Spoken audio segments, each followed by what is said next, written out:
多谢阁下，救我一门妇孺。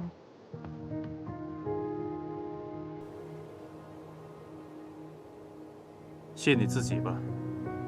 走。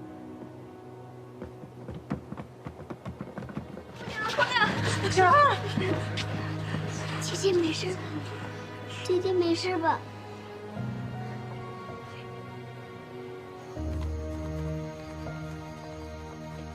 哦，这人死了，线索咱也断了。挑几个能干的人，跟李侯、郑虎一起，轮番守在院子周围。今晚的事情，别再给我出第二次。是。什么意思啊？今天晚上咱们当护院是吗？谁让咱老大新江上的人在这儿呢？谁呀？当然是他妹妹了。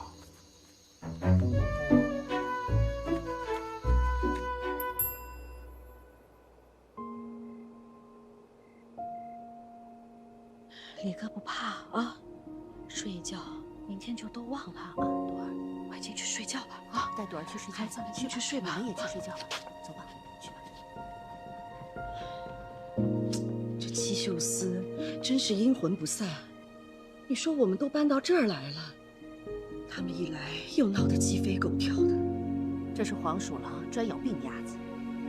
咱们倒了霉，谁能想到那些茬子呀，抓强盗，居然抓到咱们家里来？我觉得这个小傻子好像有点没气，他刚住进来就招来了强盗。哎，那要照秦姨娘这么说，是我比较没气。刚刚抓住的是我，不是邵阳。戚秀思拿人肯定施舍隐秘。行了，以后谁也不许提这件事儿。快收拾收拾，都回屋睡吧。我送您回去吧。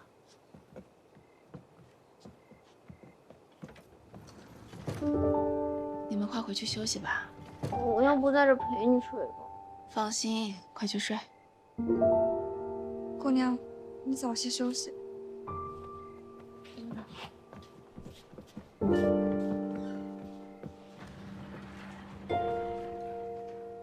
娘，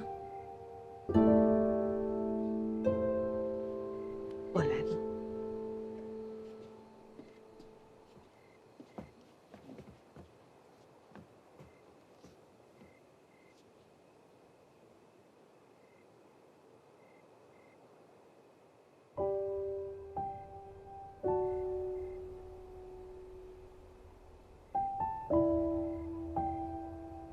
你说这得多疼啊！不疼了。你莫哄我了，怎么可能不疼呢？那日我消红过，手上只削了一个米粒大的伤口，就疼到不行。你这怎可能不疼？母亲还会削红果，我都不知道。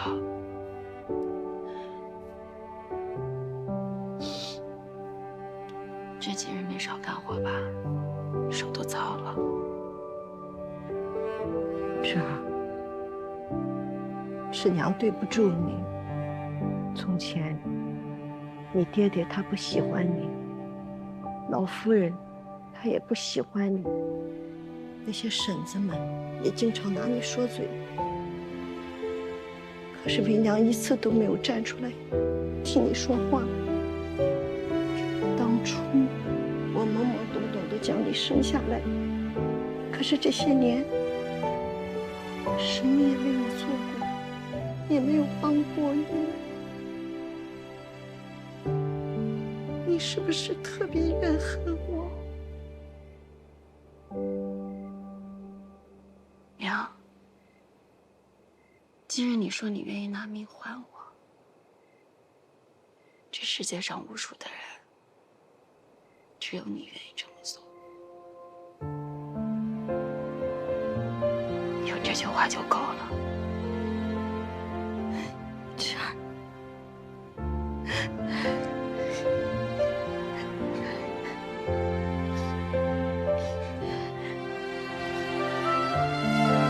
是孩太无能了，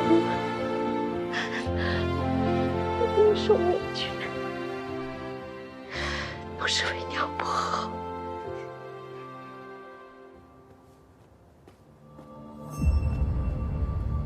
头，从他衣服里搜出来的。此等身手，值这个价。下得起这样本钱的人倒也不多。深情的那个，好好审一审，千万别叫他死。是。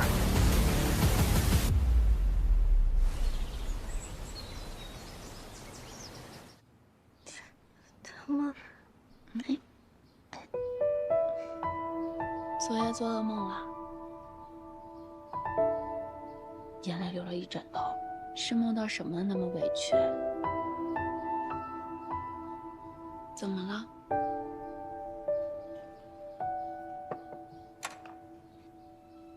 姐姐，以后再有坏人来，我肯定能保护好你的。好，真的，家里人那么多，你不能死。我有我哥，还有你，还有娘。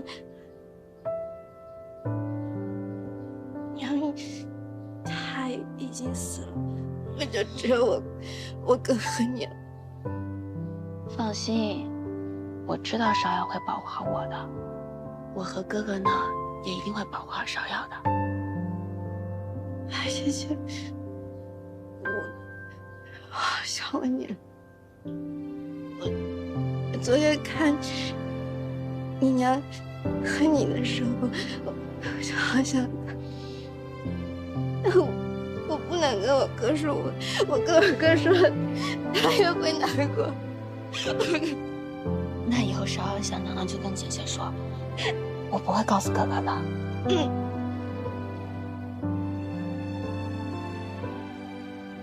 女神医，不错，这位神医避世而居，所以名声不曾外传。而且他专治这种疑难心疾，我也是求了好久，他才勉强答应让芍药住下调养的。我担心芍药住不惯，就不能让她在家里住吗？是要养生的时候再带去吗？萧姨，芍药这个病呢，最忌讳的就是奔走繁忙。我已经决定了，让她先调养半年试试。好，那你父亲那里，我去解释。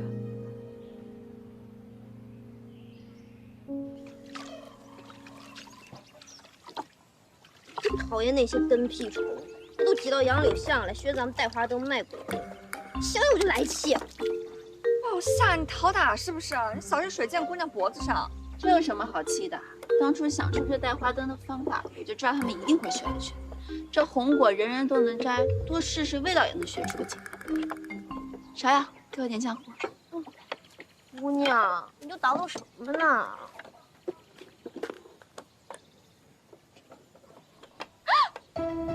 你把连根山海经给撕了！姑娘，从前不是说书册最为珍贵稀罕吗？住手！是啊，这可不是谁都能买得起的，我还要再粘回来的。芍药，过来，看看。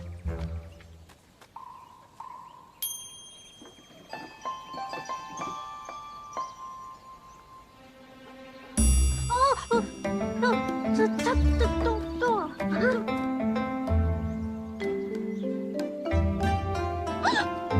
花真动了！哎，让我也瞧瞧。我瞧瞧。哇，我也想看。哎，姑娘，这是不是就跟之前那个什么走马灯差不多？就你聪明。姑娘真厉害。不过姑娘身上还有伤，做这变戏法的木香，倒也不嫌累。他那是难得乐在其中。自打离开府里，他就再也没有做过这些稀奇古怪的玩意儿。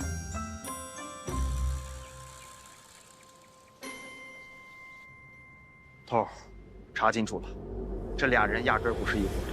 也就是说，谷主重金聘请了2个江湖人士，就为了把事办成。这是活着的那个留下来的，他们都没见过谷主的模样，只靠书信来往。董大、芍药、兰苑火灾的旧人。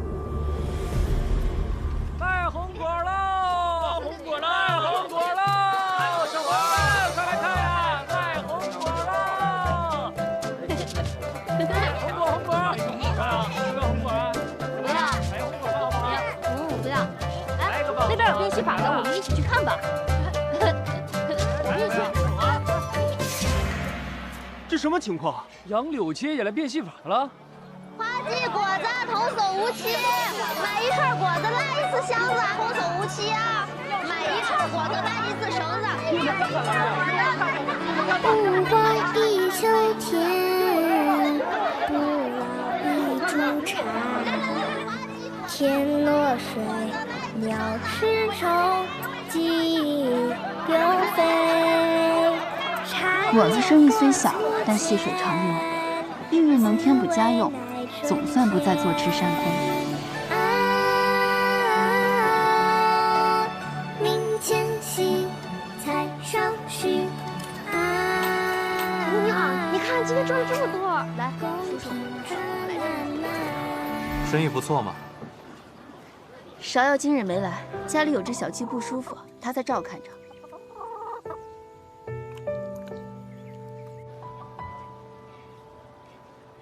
我这几日脖子不太舒服，不能见风。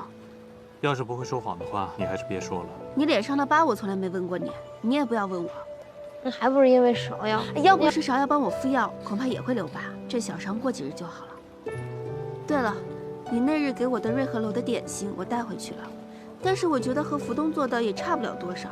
你说人们怎么愿意花几百钱去瑞和楼买点心呢？脖子都这样了，你还想这些？我又不靠脖子想事情。皇都的有钱人多如牛毛啊，跟风的也多。不管瑞和楼里卖什么，他们都会买。跟我想到一块儿去了。怎么，杨柳街不够你待了？不进则退啊！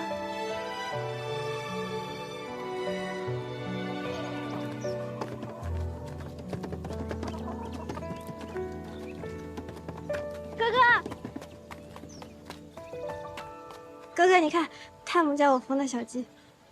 泰姆。啊，就那个长白头发那个，是我祖母。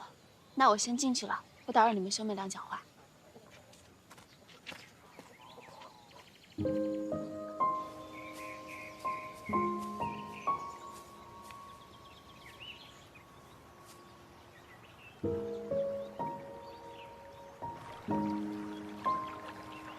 芍药。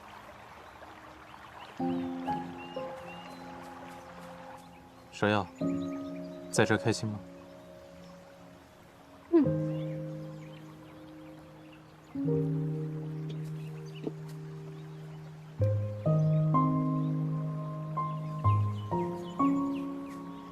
我想让哥哥也这么开心。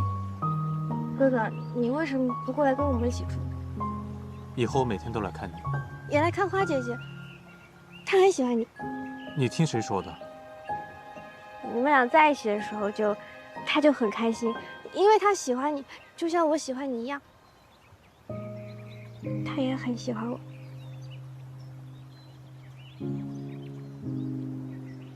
芍药，有件事情我想问你。王府里有个叫董大的仆人，你知道吗？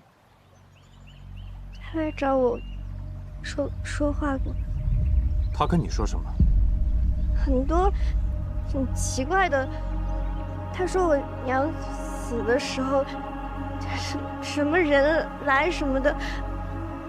那你怎么跟他说的？我不知道，我很困，然后睡着了，就着火了。他听不出，他问不出，他走了。今天我问你的问题，不要告诉任何人，包括你花姐姐。又是这样啊。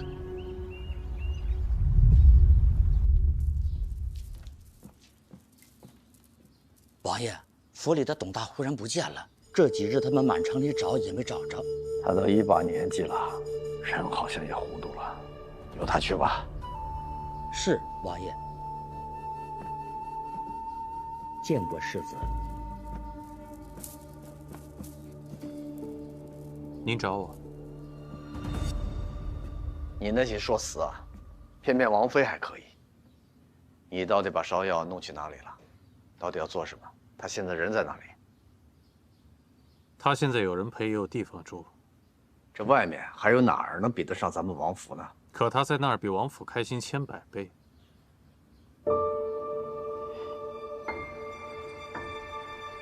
是啊，我这个做父亲的，是对他不起，还不如你这个做哥哥的。如果芍药离开王府，能够把以前的事情都忘掉，也不失为一件好事。莲希啊，他与你亲近，以前的事情，有没有对你提起过？当时芍药还太小，什么都不记得。也许忘记，对他来讲是件好事情。这孩子实在是命运多舛啊。过去的事情无法改变，但今后我会保护好他，不会让人动他分毫的。好孩子，父亲放心，我会照顾好他。这件事情呢，我也会替你瞒着你萧逸的，你也放心。多谢父亲。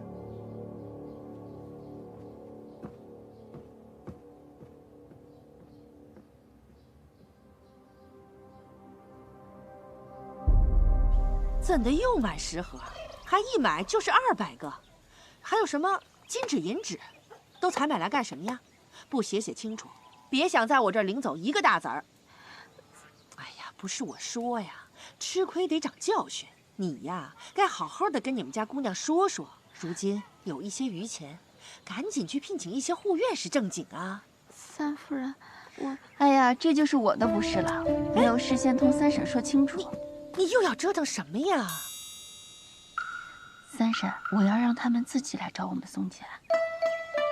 不行，你就相信我一次，我已经做好局了。好吧，你且试试，但只能1个月，不然再多就兜不住了。那至少半年，3个月，真的不能再多了。多谢三婶子。你这丫头可真行。有伤在身，你就好好养着，感情躺在床上还琢磨着挣钱呢。报夏、陈露，这1个月时间里，你们就负责记录这云来酒楼的来往人数。2位是吧？哇，真是。欢迎再来。哎，客官，里边请。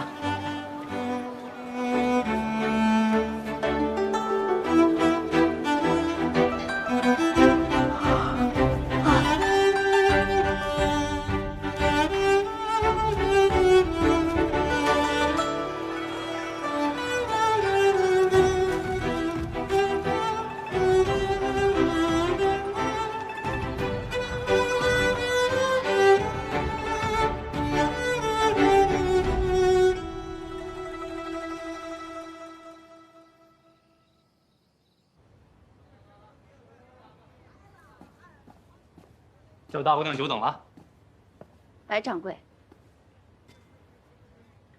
不知何日会临？花家新出了几样点心，想请白掌柜品鉴一下。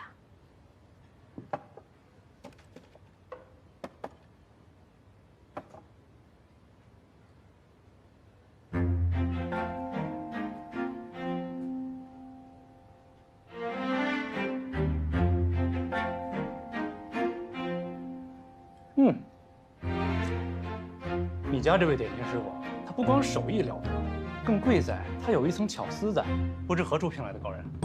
我家这位师傅呀，主要贵在用心。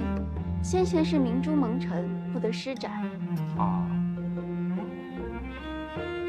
明人不说暗话，这点心确实不错。可大姑娘若想在我云来酒楼寄卖，恕白某点不了这个头。京中老字号上百家，独给花记寄卖，白某交代不过去。可倘若家家都来寄卖，我这云来岂不变成瓦舍了？白掌柜想必是误会了，我不是想来寄卖，我是要奉送。哦，花记铺子在杨柳巷，位置偏僻，许多人耳闻却未曾一尝。云来酒楼名冠皇都，花记院每日供应点心，分文不取，赠与你家宾客。3月为期，白掌柜能否让我沾这个光？真是云来要沾你们的光。花记有你这个东主在，日后绝不会只是个杨柳街的小摊贩，买卖事儿小。我白眉下愿意交大姑娘这个朋友。多谢白掌柜。来了，慢点啊！哎，别滑倒了。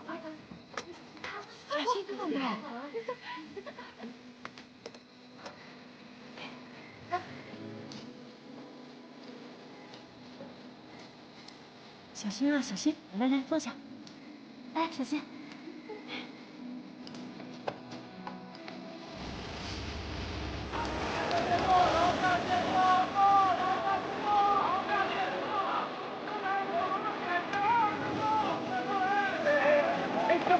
这花鸡又是什么起？您老是不知道啊，这帮闲汉都是花心子的，每天一大早呢就给各家酒楼送吃的了，一路吆喝呢。那你吃过？啊，您这话说的，谁还没吃过？味儿还不赖。您老要不要试试？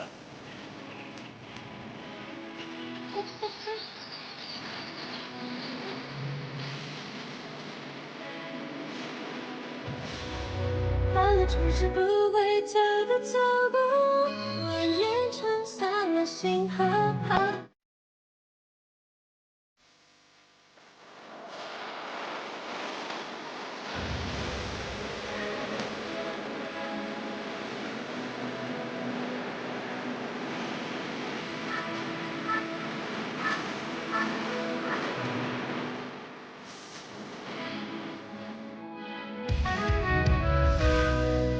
看看，这才3个月的时间，从前攒的一点力都赔进去了。水杏楼、凤翔楼都找人来过好几遍了，说我们花家不能厚此薄彼，让我们给他们也供点心，哪怕要加钱呢。花家只供应皇都最好的3家酒楼，他们这是坐不住了。三婶，你明日约他们的掌柜来谈价。谈什么价？他们这都是有头有脸的大酒楼，自然不能跟摊子上是一个价。啊，好。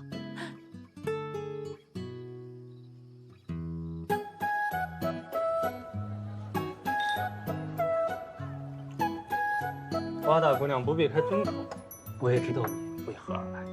哦，3月之期已到，我来说吧，请花季照旧供应点心，云来酒楼照价付款。白掌柜，这供应酒楼可比铺子上价格高，10文一份，你看可行？可以呀。哎，去做水盘吧，5亩金子，就写花季点心，120文一份。哎，这么贵啊！大姑娘，你卖的是点心钱，手艺钱，我呢，卖的是这云来酒楼的牌子钱，能卖多少，是我的本事，也是云来的面子。收教了，这钱啊，云来能挣，花季眼下还当真挣不了。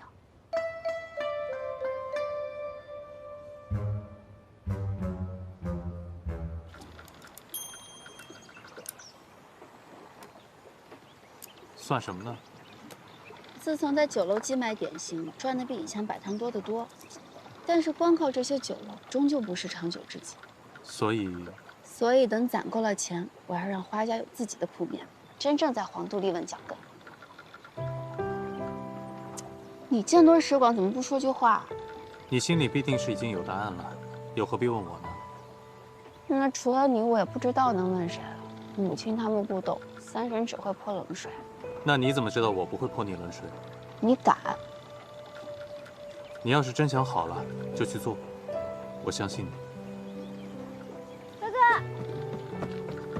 哥哥，花姐姐，啊，太母给我做的，她教了我，还给我编了辫子。那你学会没有？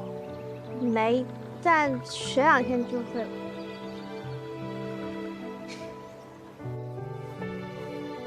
老夫人，您瞧瞧，这针线还行吗？比刚进门时候好多了，不过比我还是差一点。我现在也不行了，眼睛看不见。现在不用您，有我们呢。哎呀，老祖宗，这纸丫头啊，一接了10几家，累得我7荤8素的，账都算不过来了。您过目一下，这沉甸甸的铜钱进账，累1天也是高兴啊。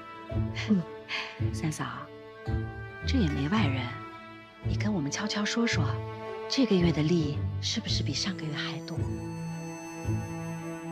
多出这个数。哎呀，这个纸丫头也是对得起她操的这份心了。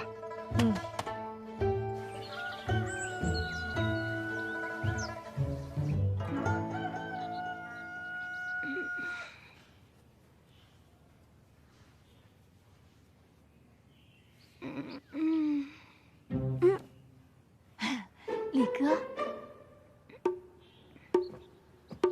李哥，该起床洗脸了。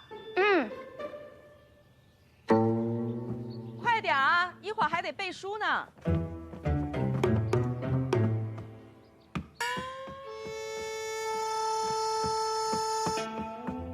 这么丁大点的小孩，管那么严做事呢？怎么了，林哥？你不想喝鸭汤了？不想，不喝。你不喝我还喝呢，给我。不给你。不是你不喝，大家还喝呢。我养的鸭子，我凭什么不能喝？你给我，林哥，你别碰人，我不上你，你给我，我们大家还喝呢。你别跑，二哥，你看他呀。天落水，鸟吃虫，鸡丢飞，茶叶或粗浅，滋味乃春天。啊，明前夕，菜上须。啊，公平春漫漫。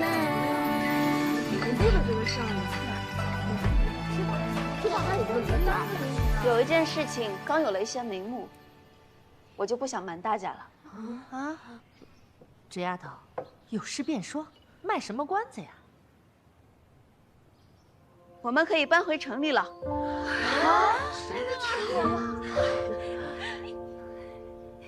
太好了！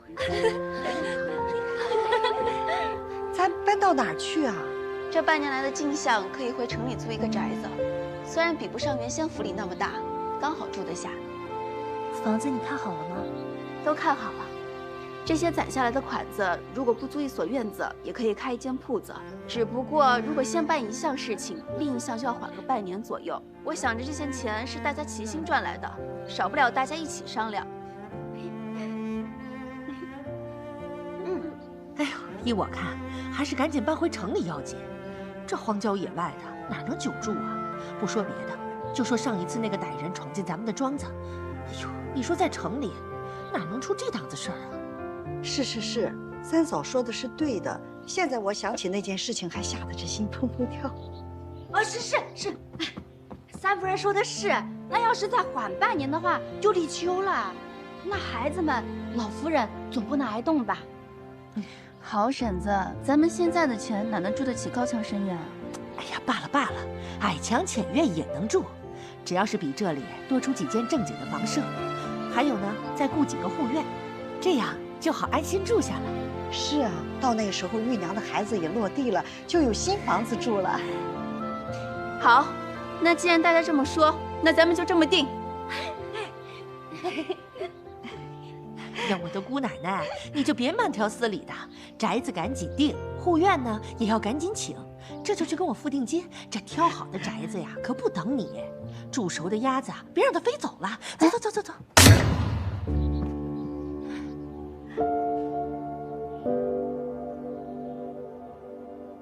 把你们给惯的，这七嘴八舌的，我还没说话呢。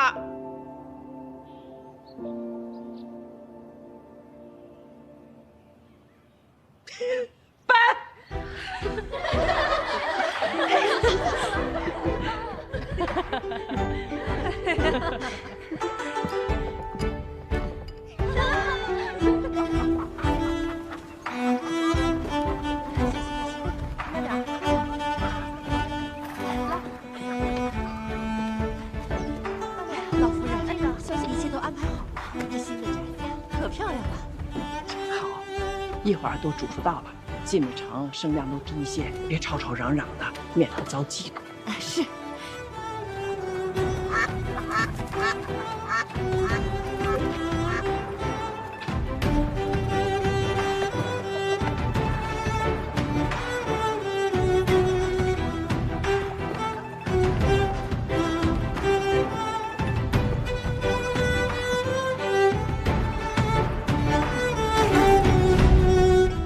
四婶，太胡闹了，怎么还能干这个？也不能整日躺着嘛。哎，动作都你跟快点三啊！嫂下定钱回来了，快。有件事情我得给你赔个不是。怎么了？我顺道去赎那17坛酒，可是那掌柜支支吾吾的说酒被赎走了，我怎么问他也不肯说是谁。总之是我去迟了，辜负了四叔的一片心意。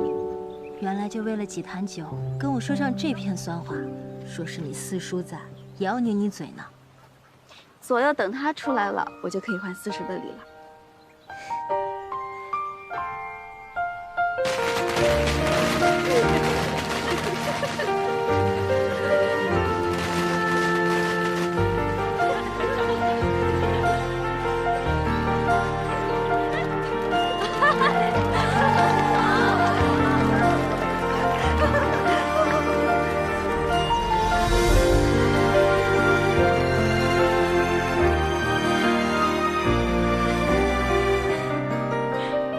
宅子齐整倒是齐整，就是不够气派，还不如咱家原先一个戏台子呢。你净说胡话，这戏台子哪有这么大啊？是不是？罢了罢了，如今也不计较那么多了。老夫人自然是住东院的正房，那间最大最敞亮。珍贵，去给李哥找一间向阳的屋子。陈露，你也赶紧去给芷儿收拾一间房，收拾好了再来收拾我们。娘，我想住个离花园近的地方，可以出来溜达。林姐姐你呢？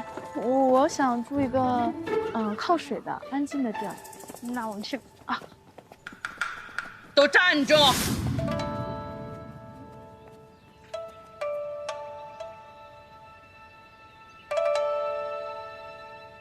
芷儿，你先挑。该的，该的。你先挑间屋子，事繁人忙，若住得不舒坦，要睡不好觉的。婶子、妹妹们都挑完了吗？哎呀，纸丫头，你不用管我们，你就敞开了挑。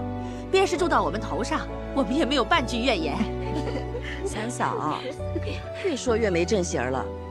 纸丫头，你可要好好的顾惜自己，只有你好了，咱们家才会越来越好。对了，给老钟单拨一间房子，人上了年纪要住得舒坦，这些日子多亏了他了。是。太母，那我呢？我住哪？你呀，在我旁边就选一间就行了，平日里省得你东奔西颠的。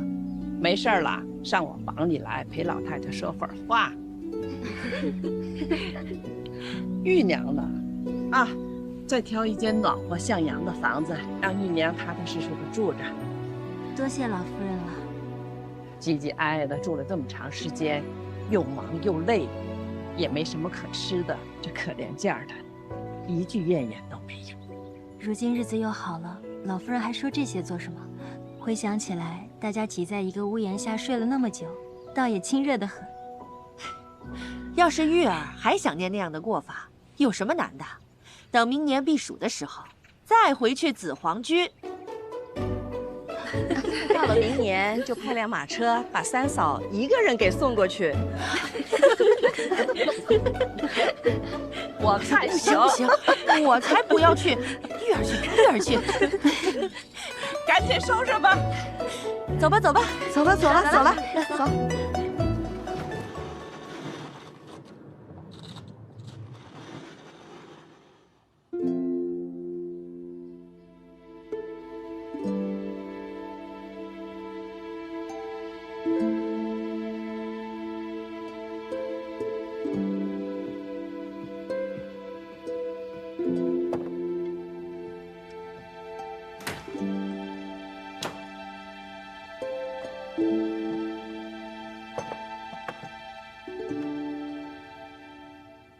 祖父，等着我，等把这些柜子装满，大家就能团圆了。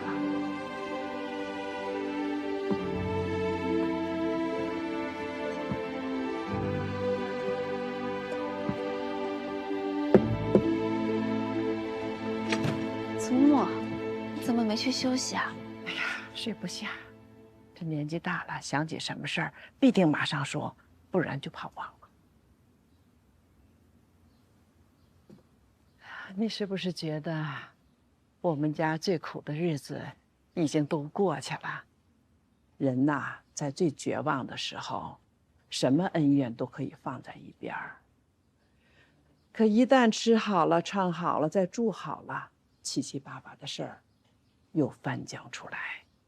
所以说，顺水行舟未必比逆水容易。从现在起，才是我们最难的日子。往后，你要更辛苦了。孙女不觉得辛苦啊，以前在宅子里待着，总觉得没有劲、无聊，那是因为日子不是自己在过，身不由己。如今虽然事事操心，事事都要自己管着，我倒觉得每天都很新奇，充满了干劲。事情一件一件做呀，也总能做完的。啊，那这么多事情，你要先做什么呀？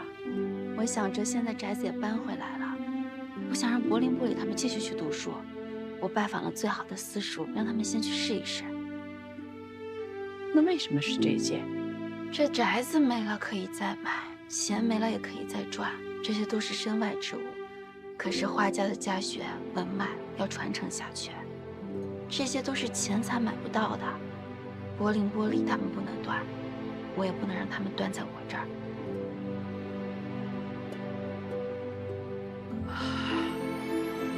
这43口人，不知道他们现在都怎么样了。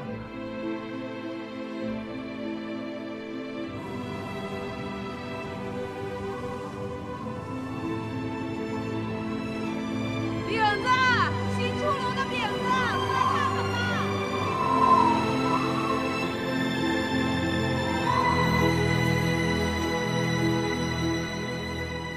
吴姐，干的买回来了，您吃一个。啊，我不饿，你吃吧。福姐，我从来不知您还会这手艺啊。你们这些小子，从来没过过穷日子。我像平阳那么大的时候，白日里去乡学偷听，晚上在家里啊，帮做麻绳，做满了一筐，就背去城里卖，卖了钱，买几个热腾腾的饼子回来。那是我认识你母亲之后，有一回，她约我去城外游春，她的手帕里带着2个饼子。我才知道啊，原来有钱人吃的饼，里面夹着羊肉的。他看着我那个傻样子，笑了好久好久。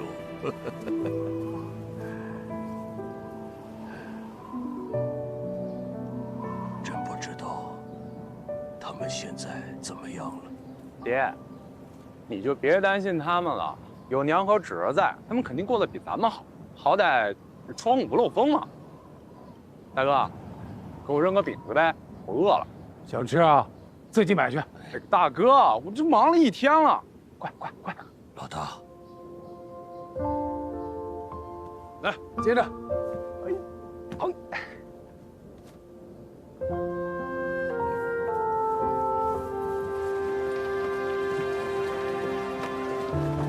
慢着点啊！看什么呢？对呀，知道吗？这。好一个花家呀，这么快就回来了。这一屋子娘们儿手多着白花花的银子，他能守得住？我看也难。滚点！这是你交出的地方吗？滚！快滚！滚！解开！快点！赶紧的，滚！周师傅，周师傅，看着你们啊，赶紧走！你是说从前那个护院李贵？我记得抄检的那日他就跑路了。是他，他看咱们搬回城里，自己又跑回来了。小的对不住姑娘啊，对不住花家。当日我是想回来的，看在府上已经被封了，我不知道您和夫人都去哪儿了。累人还病在床上，小女儿还小，我唯一的儿子还在乡下侍奉老父，我实在是，哎呀，实在是。快起来吧。哎呦，这趋利避害是人之常情，我明白。姑娘真是宽宏大量啊！小人是个粗人，有话直说。姑娘，你千万别动气。这皇都城啊，并非是个太平的地方啊！你能在短短的10日攒下这花团锦簇的家业，谁人不知，谁人不晓啊？这乡里乡邻的都看着呢。光是那香龙，都搬进来多少趟？我一听说三夫人要招护院，我马上把兄弟们全招回来了，都是原来府上做过的老人儿。若是姑娘需要，您一句话，我们赴汤蹈火。你是想回来做护院？是啊，这花家刚进城，正是需要护院的时候，我就怕姑娘一时半会儿找不到合适的人选，我就把我儿子都叫过来了。他老子成了花家的恩，他也要出一份力的。你人都找好了？啊，15条汉子，都是原来府上做过的老人，所以大老远跑过来了。姑娘千万别嫌弃我们。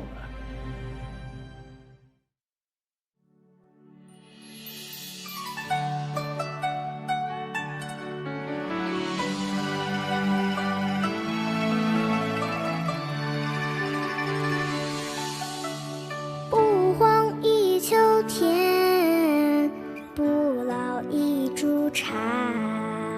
天落水，鸟吃虫，鸡流飞。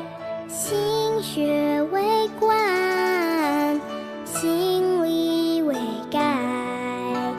茶叶或粗浅，滋味乃春天。明前夕，菜尚许。公平春烂漫。